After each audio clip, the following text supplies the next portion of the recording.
At 8 o'clock on a winter morning in Centurion, South Africa, a suburban water heater sits at a chilling 15.4 degrees Celsius. Normally, heating that tank requires a costly draw of electricity from the municipal line, but relying on that infrastructure is a gamble. Between aging lines and cable theft, local grid maintenance is volatile, leaving households vulnerable to multi-day blackouts. And when the power is running, the price is rising. Look at the breakdown of a standard 100 Rand prepaid electricity token. After deducting the base value and a 15% VAT, the actual energy yield is just 29.2 kilowatt-hours. The fully loaded cost of municipal power hits 3 Rand and 42 cents per kilowatt-hour. Every warm bath or shower taken on grid power directly drains a household's disposal income, while remaining vulnerable to the next municipal infrastructure failure. There is a common assumption that achieving grid independence for heating requires a complex, expensive array of inverters and lithium chemical batteries. But that ignores the underlying physics of how water gets hot. A standard 3-kilowatt heating element inside a domestic water heater is a pure resistor. It operates via Joule heating. It simply converts moving electrons into thermal energy.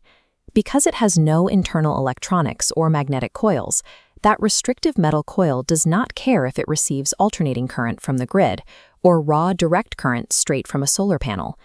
By treating the household heater as a physics equation rather than a smart appliance, we can connect it directly to raw solar power. To design a direct solar system, we first need to find the fixed internal resistance.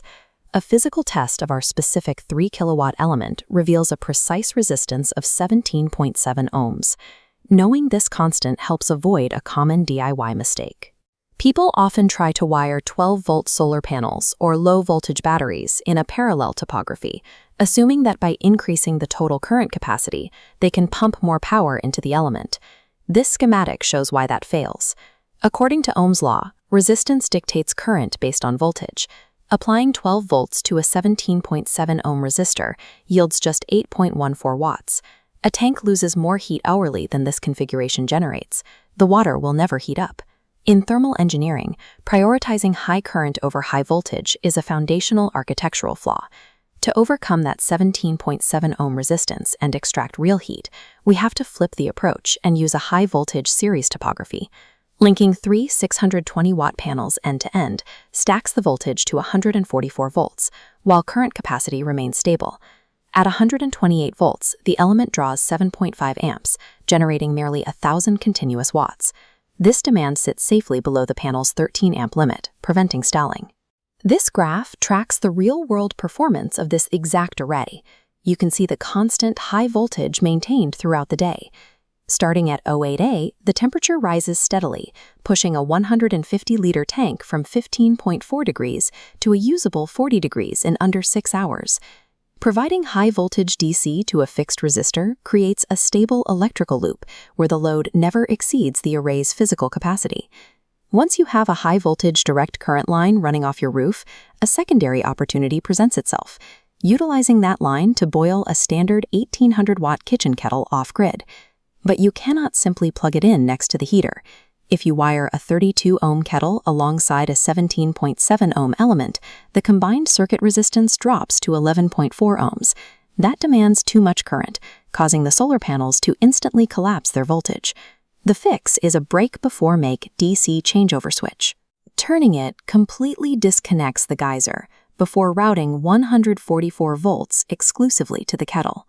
The kettle safely draws a modest 4.5 amps, boiling water in 14 minutes before power returns to the geyser. Managing direct solar generation requires routing power sequentially to maintain high voltage, rather than dividing it. There is one critical physical hazard. You must never run high-voltage DC directly through your heater's built-in mechanical AC thermostat. Alternating current naturally extinguishes sparks because the current drops to 0 volts 100 times a second. Direct current does not.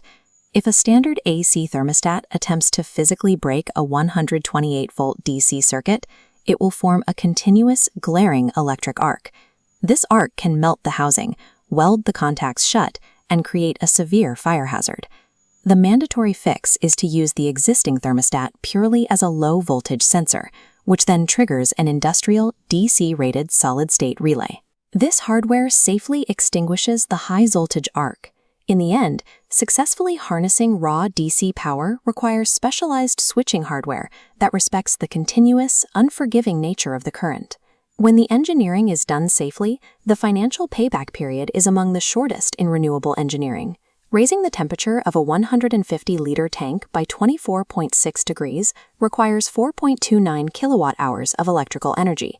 At the fully loaded municipal tariff of R3.42 per unit, generating that heat off the roof saves over 5,300 Rand annually, and those figures represent a conservative winter baseline. Achieving grid independence for water heating does not require purchasing the most expensive or complex battery storage systems often marketed to homeowners. By understanding the laws of electrical physics, anyone can leverage basic first principles to bypass a broken utility system. Once the hardware is installed, you generate your own hot water